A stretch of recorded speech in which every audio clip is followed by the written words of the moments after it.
اوس زما عزیزانو افطاري لپاره یعنی روجي متولو لپاره کم شی بهتره او خده.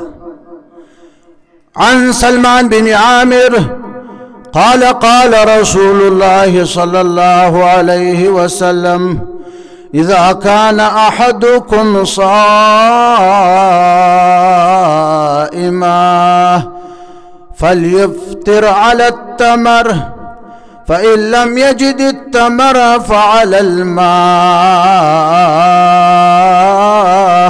فإن الماء طهور.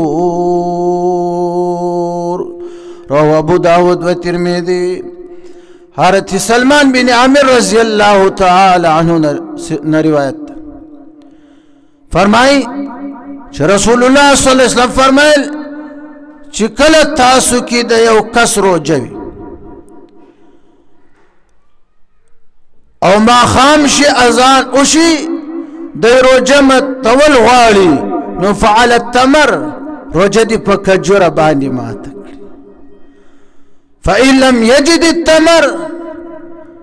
که کجوري نه وي بیا په اوبو دې روژه ماته کړي ځکه فإن الماء الطهور. رسول الله فرمایل صلی الله علیه وسلم چې اوبه خدای پاک پیدا کړي دي.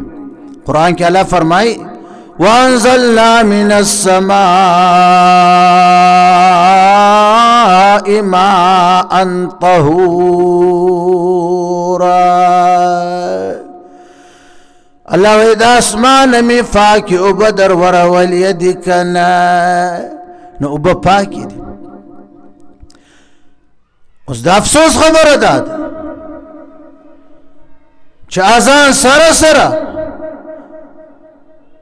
روجهدار د اذان په انتظار وي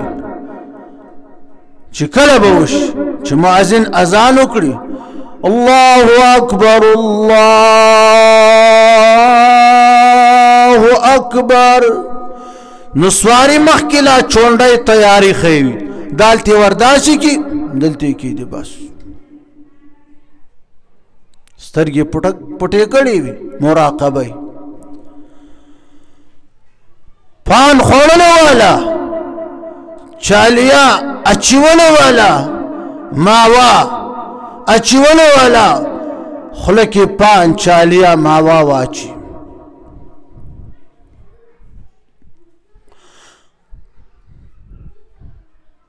دعا هم پاتې ده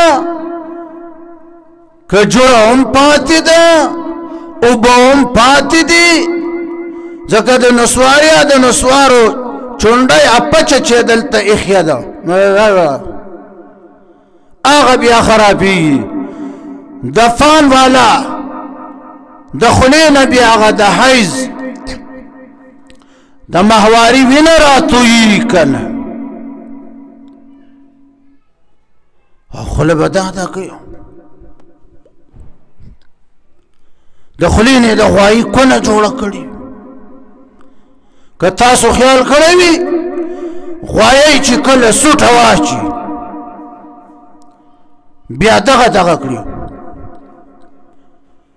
خوند پې علي د فان والا د خولې په دې وښکو باندې د وینې په شان سری سری لاړې د پان را روانې وي او خوله دا کوي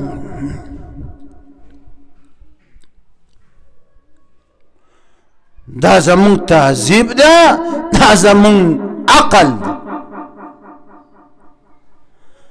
وای توره ګیره مې شوه سپین زره حیران